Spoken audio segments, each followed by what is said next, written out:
Jim,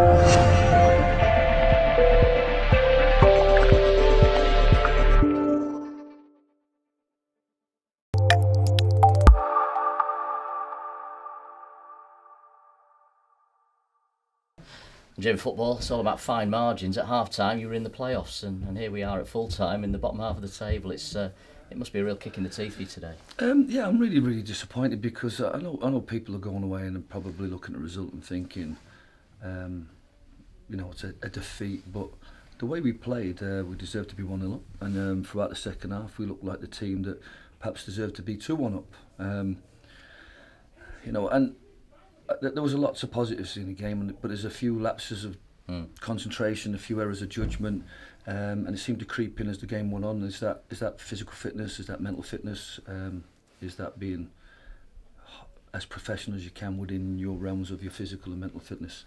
You've talked before about second half performances. I'd love to see a league table of where we'd be if games finished at half time, because I think there is something about our second halves where there's a lack of energy, and I know it's something you've tried to address.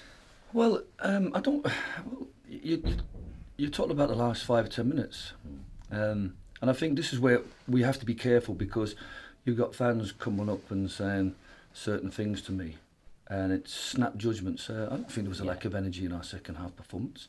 I think when you reflect on Jason Oswald's chance, Ben McKenna's chance, the pressure we put on them, the fouls we were running around, there wasn't a lack of energy, but people are going to lament the fact that in the last couple of minutes we've conceded a late goal here and against Blythe. But like I said, I'm conscious of not saying anything that would come across as excuses, or whether you call them excuses or reasons for defeat. But if people make poor judgment, then or don't take opportunities. I remember when we were playing at Dundalk, and a one-liner that sort of jumped out to me when we were playing the likes of Red Star, Belgrade and Ajax, and the difference you get between part-time and full-time professional sides is fitness and finishing. And I think, but I don't want to reopen the part-time, full-time thing. Ultimately, if I was going to use a positive to highlight it, the man of match today was our fittest player. Yeah. Looking at your goal that you scored just on the stroke of half-time, we talked last week about changing goalkeepers. It all came from an Ian Ormson kick, didn't it? And that was the value of that distribution. Yeah, but then you've got to reflect on the fact that we're comfortable 1-0, and then is that an error of judgment to get involved in something that the defenders can deal with? But there was a lot of pressure that we got. I think we need to, as a team, work a little bit better on how we utilise Jason.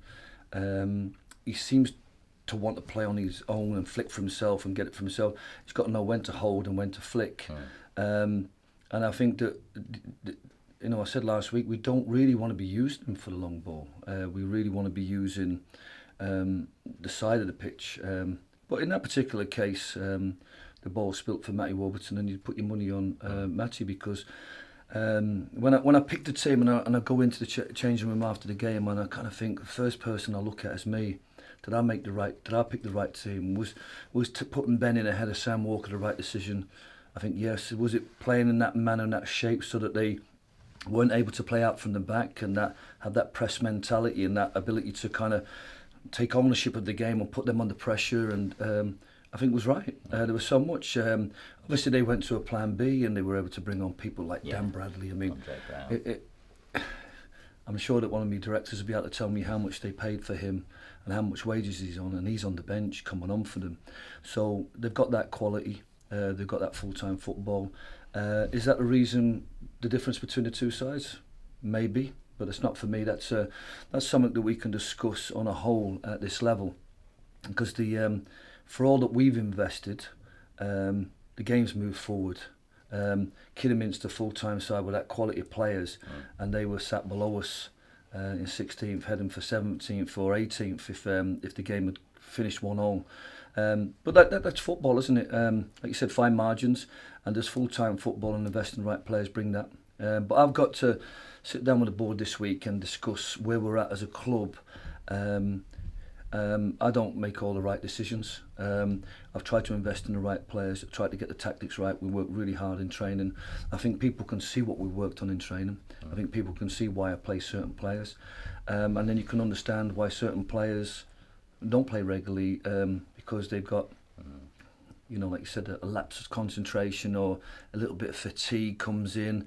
I knew they'd be extremely strong down the right, and it's no surprise to see both our left-sided players come off. So, you know, with what potentially are fatigue or injuries, or both their goals come from that side. But again, one of the things I've been conscious of in previous games is that we do need to protect that 6-yard line better. And you can look at the 2 goals and how they come about, but you look at 2 opportunities they had in the first half, where one goes through Chris Smalley and the other one, Chris Smalley's not in the hole and it goes across the 6-yard box.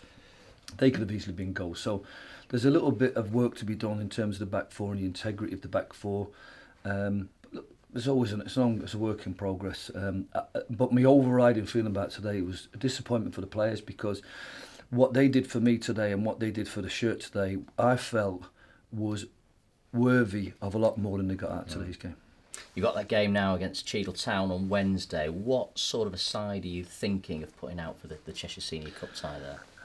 I'm not bothered about the Cheadle Town game and what we put out. You know, it's ridiculous that they want us to play a first team game on a Wednesday. There'll be players who want to play games.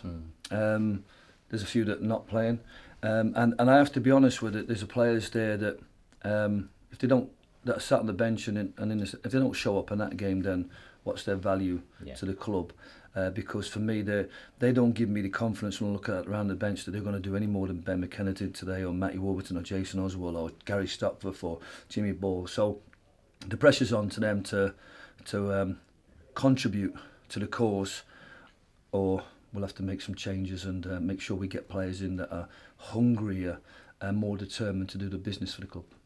And just finally, in terms of injuries, obviously Sam Minihan, we're still not sure exactly how long he's likely to be out, but Darren Stevenson could be in the frame next weekend, is that right? Yeah, I think the Cheadle Town game will come a little bit early for him. And like I said, we've had to go right back to basics with him.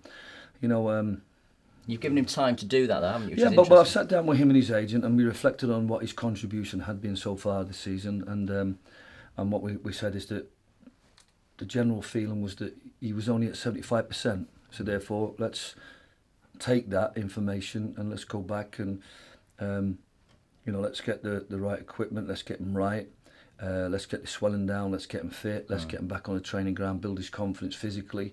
And then when he's 100% and he's played in the position that he wants to play, then we'll see if he contributes to kind of quality that we expect from him. Well, thanks for your time. Commiserations today. You're welcome. Cheers.